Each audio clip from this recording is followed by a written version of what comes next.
మోక్షం చేరాలంటే బలో క్రీస్తు మహారాజ్కి, రాజుల రాజుకు, ప్రభుల ప్రభుకి, రక్షకుడైన యేసుకు. మన పాపములందరి నిమిత్తము కూడా ఆయన ప్రయాసపడి మన పాప భారమును ఆయన భుజముల మీద మోసి మనను పరిశుద్ధులుగా చేయాలి అని ఆయన కల్వరి శిలువలో మన కొరకు ప్రాణం పెట్టిన గొప్ప దేవుడు.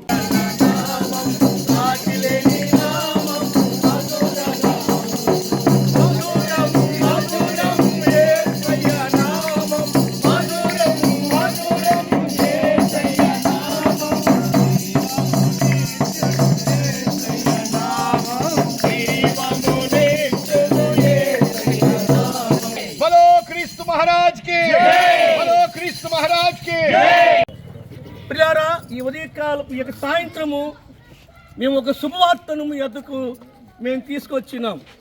అది ఏమిటంటే, దేవుడు లోకమును ఎంతో ప్రేమించెను కాగా తన అద్వితీయ కుమారుని యందు విశ్వాసించు ప్రతివాడు నశింపక నిత్యజీవం పొందినట్లు ఆయనను మనకు అనుగ్రహించని పరిశుద్ధ గ్రంథం నుంచి ఒక వాక్యం తెలియజేస్తుంది.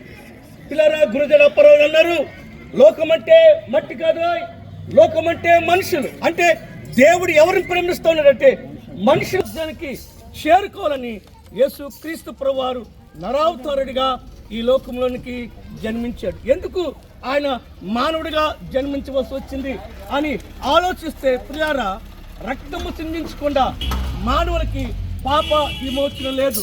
రండి, రక్షణ పొందండి. దేవుడు మిమ్మలను, మీ కుటుంబాలని, మీ పాడి పట్టలను దీవించునుగాక.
శాంతి రావాలంటే, స్వస్థత కలగాలంటే, మోక్షం చేరాలంటే క్రీస్తు మహారాజ్ కి. రోగములో, సమస్యలో, చిక్కులలో ఉన్న వారికి విడుదలవ్వడానికి తన పరమును విడిచి ఈ లోకానికి ఆయన అనువదించారు. కనుక ప్రియమైన వారులారా, ఆ రక్షకుని మాటలు మీరు వినాలంటే, ఆ రక్షకునికి తెలుసుకోవాలంటే, ఈరోజు సాయంత్రం కొత్తపేటలో బహిరంగ క్రిస్మస్ ఆరాధన జరుగుతూ ఉంది. దైవజనులు వచ్చి ఉన్నారు. మీరంతా దయచేసి దేవుని మాటలు ఇంకా వినాలని, తెలుసుకోవాలని ఆసక్తి కలిగితే తప్పకుండా అందరూ విచ్చేయండి. మీకు, మీ పాడి పంటలకు, మీ వ్యాపారాలకు, మీ కుటుంబాలకు ప్రభు గొప్ప సహాయం చేసి మిమ్మల్ని ఇంకా దీవించి కాపాడునుగాక. దేవుడు లోకముని ఎంతో ప్రేమించెను కాగా ఆయన తన అద్వితీయ కుమారునిగా పుట్టిన వాని యందు విశ్వాసముంచు ప్రతివాడును నశింపక నిత్యజీవం పొందినట్లు ఆయనను అనుగ్రహించాలన్నది. ఈరోజు మానవుల యొక్క పాపముల నుండి విడిపించే ఏకైక విమోచకుడిగా యేసు క్రీస్తు ప్రభులు వారు మనందరి పాపముల కొరకు సిలువలో ఆయన బలి అయిపోయాడు.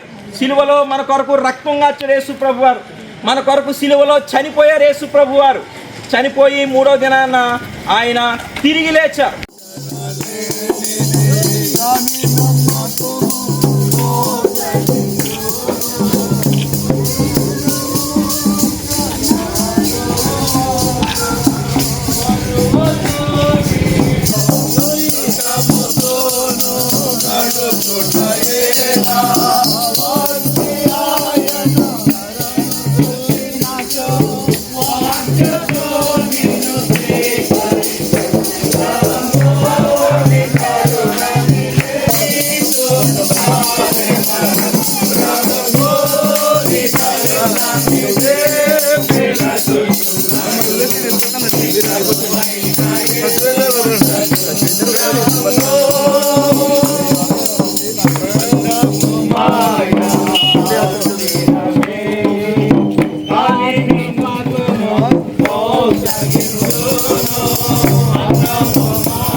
ఎవరు రక్షించగలరు?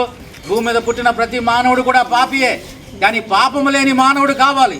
అందుకనే దేవుడే రక్తమాంసాలు ధరించి మానవుడిగా కన్యమరియ గర్భం ద్వారా ఈ లోకంలో అవతరించాడు. యేసుక్రీస్తు ప్రభువారు 33.5 సంవత్సరాలు ఈ భూమి మీద జీవించి అనేక మంది రోగులను బాగు చేసి, ఆకలితో ఉన్నటువంటి వారికి అన్నం పెట్టి, అనేకమైన అద్భుతాలు ఆశ్చర్యకార్యాలు చేసి మానవాళి పాపాల నిమిత్తమై సిలువలో తన ప్రాణాన్ని అర్పించాడు. యేసు ప్రభు రక్తం ప్రతి పాపం నుండి మనలను పవిత్రులుగా చేస్తూ ఉంది. కాబట్టి ఎవరైతే యేసు ప్రభువా నేను పాపిని, నా పాపాలు క్షమించండి అని యేసు ప్రభు దగ్గర ప్రార్థిస్తారో ఆయన వారి పాపాలు క్షమించి వారిని ఆ యొక్క నరకము నుంచి తప్పించడానికి ఆయన సంసిద్ధుడిగా ఉన్నాడు.